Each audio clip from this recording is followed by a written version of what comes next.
Is that Simon? It is, yes. How are you doing? I'm all right. How are you? I'm very well. It's good to speak to you, my friend. And you. I follow you on Twitter, and you clearly got a very, very good sense of humour on Twitter. I love Twitter. It's highly addictive, given that we're talking about smoking and addiction. I think I'm addicted to Twitter, but I think there are worse addictions to have, don't you? I think definitely. The people tweet you stuff, and they ask for advice. Someone was asking about a verruca, and you tend to reply. Do you give out much advice on Twitter? I give it out a lot, and my colleagues hate it, interestingly enough, but I think I'm winning them round slowly. I think they're seeing the benefits. You know, our stuffy old medics, the medical profession is rather an old-fashioned, slow to keep up with modern technologies type of profession.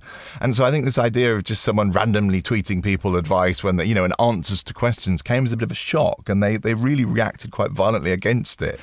But I persisted, and I now see more and more doctors are on Twitter doing exactly the same thing, which I'm quite pleased with. You're a pioneer, my friend. You're a pioneer. Well, I'm not saying that, but I think there's this nervousness in medicine that there needs to be a formal relationship between doctor and patient. Well, nonsense. With the internet these days, you can go on and look up anything and come to any old conclusions, and patients often do that, and usually it's completely the wrong conclusion. So I'd much rather tell them something right in a quick answer to a question than have them go and look things up and come to the wrong conclusion. Yes. Because we're all guilty of that. You Google a few symptoms and the next thing you know, you're going to die tomorrow. Even doctors Google things. Interestingly enough, I've just had a call from a dermatology unit in Salford that I'm meant to go to on Friday, but because of my breakfast show, I can no longer do the mornings. And she said, well, it's only a morning place. Like a clinic. Only a morning clinic, yeah. Yeah. So I said, well, I'm working every morning. Do you do weekends? No, only during the week. I said, well, there's no way I can attend. That makes it difficult, doesn't it? Well, what can I possibly do? So it is a bit backwards at times, the medical profession in that sense. I think, I think we could do a lot better, shall we say. I mean, I think medicine itself is great, and I think the leaps and bounds that research has made, you think what we can now treat compared to even 50 years ago, it's amazing. I mean, HIV is a classic example of a disease that went from being lethal to now being completely manageable, and people can live, a normal life expectancy with HIV. It's extraordinary in a very short time. But just stuff like access to things can be incredibly frustrating for patients, as you're finding. Yeah, because I can just imagine ringing the hospital, which is separate to the hospital where the dermatology was, ringing them saying, right, they can't fit me in the morning. And I just can't imagine getting through to the right person who's going to solve it. It just seems like one big mountain of obstacles in front of me. All I can say is there must be another dermatology department somewhere near you that can see you. There must be. I hope for your sake, anyway. I'll just wear makeup. Okay, so good news for smokers. You can quit now and live as long as a non-smoker. If you manage to knock this habit on the head, there's good hope for anyone at any age, isn't there? I think we haven't been terribly helpful with smokers in the past, really. I think, we've been a little bit unsympathetic. I think non-smokers are incredibly unfriendly towards smokers, and I kind of get why, because having smoke inflicted on you is not particularly pleasant. But I think what we need to acknowledge is that giving up is incredibly difficult, but that the benefits of doing so are so massive, it's really a no-brainer. And the more help and support we can give smokers towards giving up actually smoking, the better. A lot of my friends have recently managed to quit because of the electric cigarettes. Is that a good thing? I think so. And I think this sort of controversy that's raging, this Daily Mail type controversy that's raging at the moment, is to me completely baffling. I think it's a no-brainer. And I think this, the problem comes from a misunderstanding. And the number of my own colleagues that I speak to who make the same mistake is really interesting, that nicotine is bad and nicotine is what causes the problem. And actually, there's nothing wrong with nicotine, and so replacing your smoking with another form of nicotine replacement is really the key to successfully giving up smoking. And of all your colleagues who've done it through e-cigarettes, they've done it because an e-cigarette exactly mimics what smoking does for you in the form of nicotine delivery, but without all the toxins. And it's those toxins, it's everything else that you're inhaling when you smoke that cause the ill health problems. It's not really the nicotine itself. So do you think it's wrong of bars and clubs, and I've seen train station platforms banning e-cigarettes? I think it's a really tricky one, and that comes down to another argument, which is this fear of, will it make smoking cool again if everyone's doing it?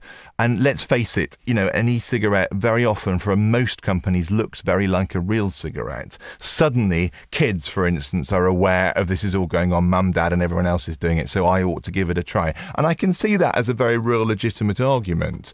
But the problem is, it's the restrictions that we're trying to bring around e-cigarettes make accessing them very difficult for people. And that, to me, is the biggest issue.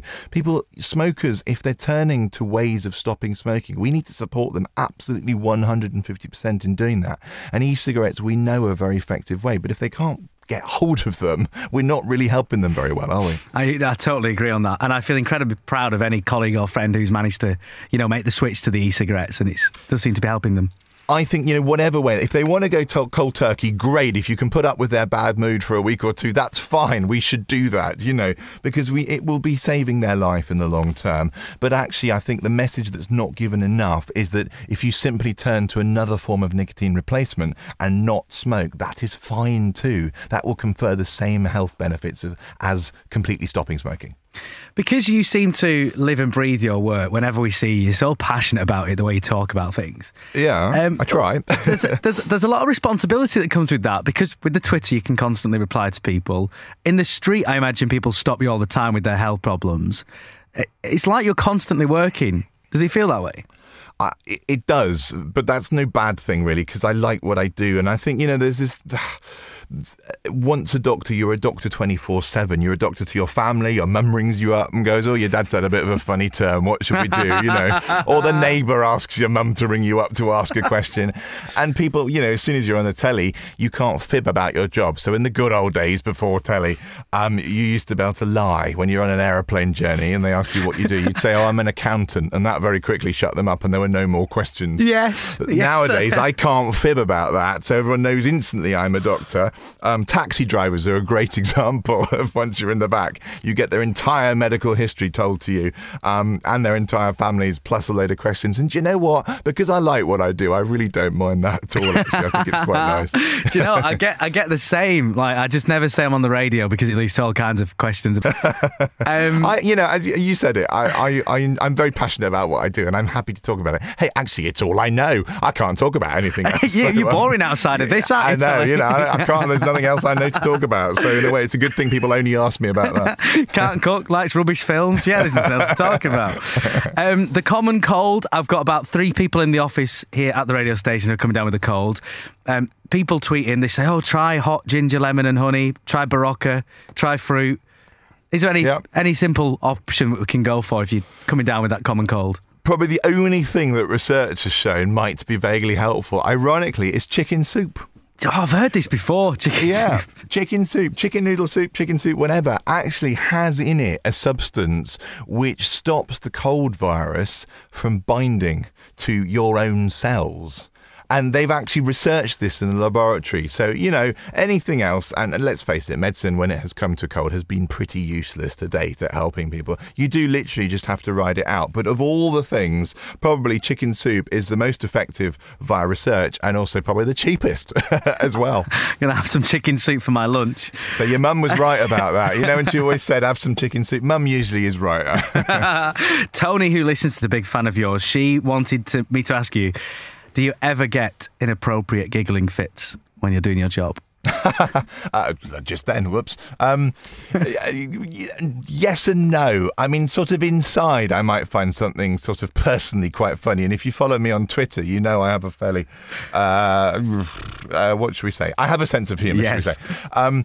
But no, I mean, I don't find people being ill funny. And this is not meant to make you feel bad for asking that question. But actually, I've been doing medicine for many, many, many years. So I'm kind of used to it by now.